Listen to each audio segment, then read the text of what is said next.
Yeah, really proud of my team. Obviously, it's about winning this time of year, but how we won matters a lot. Falling down 5-0 against a great offense that had a great season, tough opponent to play, and then to come back and win the way that we did and get another opportunity tonight. It's very meaningful, and now we got to get ready to go attack that one. Griff, you did a great job today, career high in innings pitched and in pitch count. What's the message after Nate sort of has a rough start? What's the message from coach to you when you get that call out of the bullpen? There's no verbal message that needs to be said. I think everybody knows how important every game, every inning, every pitch is at this time of the year, and I think everybody on the staff was just as capable and just as ready for that situation. We all knew what we were getting into today.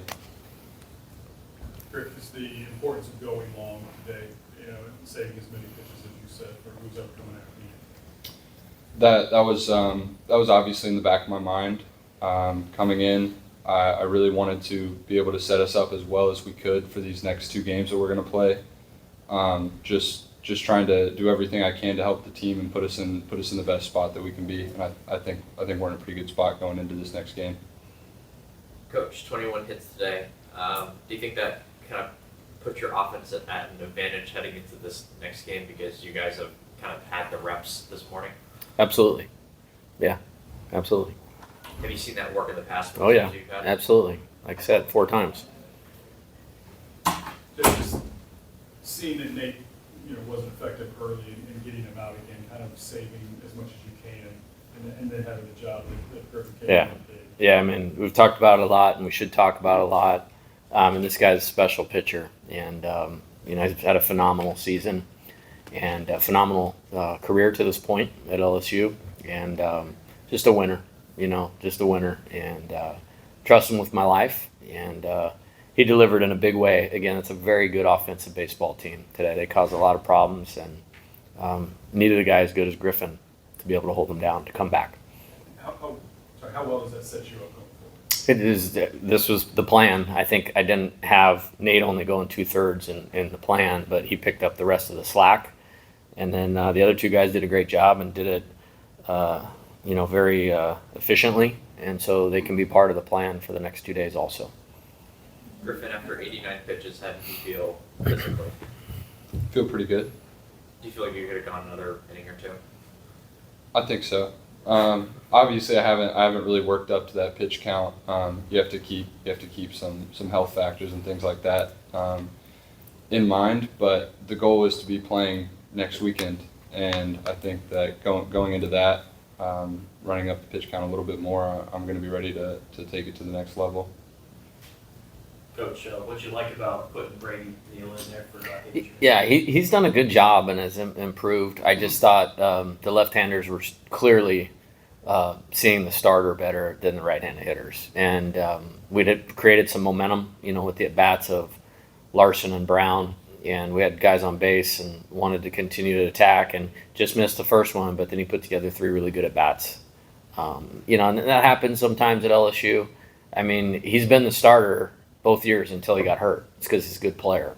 And he's worked his way back. He's healthy. He's continued to work hard, and we'll need him to keep performing, if we want to keep winning. Coach, you mentioned Ashton and Jake. You kind of shuffled around the order today, but how important were those guys as far as young guys having big at-bats in those spots in a big game like it was today? How important was it? Yeah, it's huge, and there's a couple. They made some mistakes today too. Like Ashton can't take that pitch with a guy on third in less than 2 outs. Jake can't get picked off with no sign on, and they can't run out of the box before the ball. And I don't think he did, but that's not beside the point. So, luckily we had 21 hits, and this guy's a stud.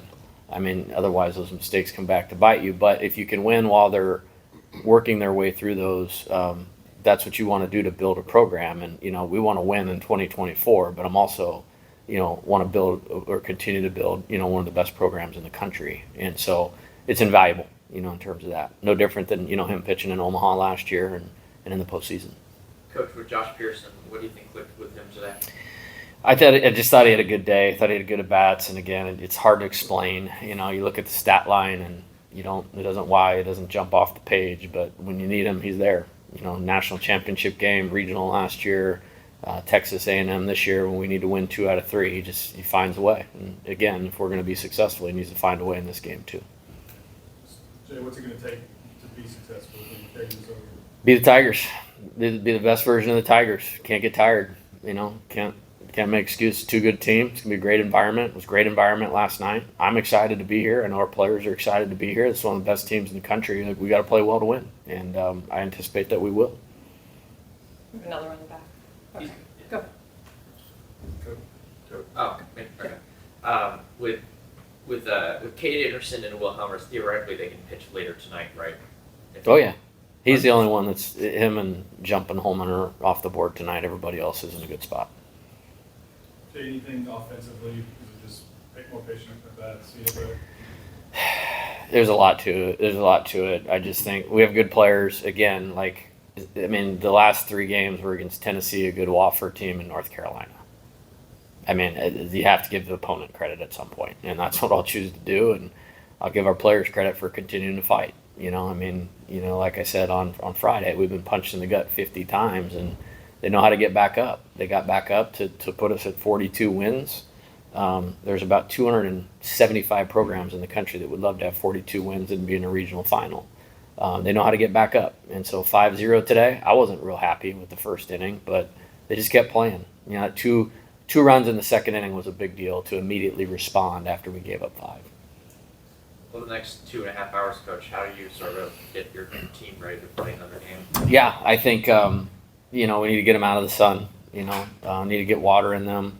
Some guys will shower. We'll change into the gold unis, and reset. We'll kind of 4:40 is the time we'll start our countdown as far as our preparation for the pitcher that we're going to face tonight. We'll get them back in the cages during our allotted cage time if any guys want to do that. We'll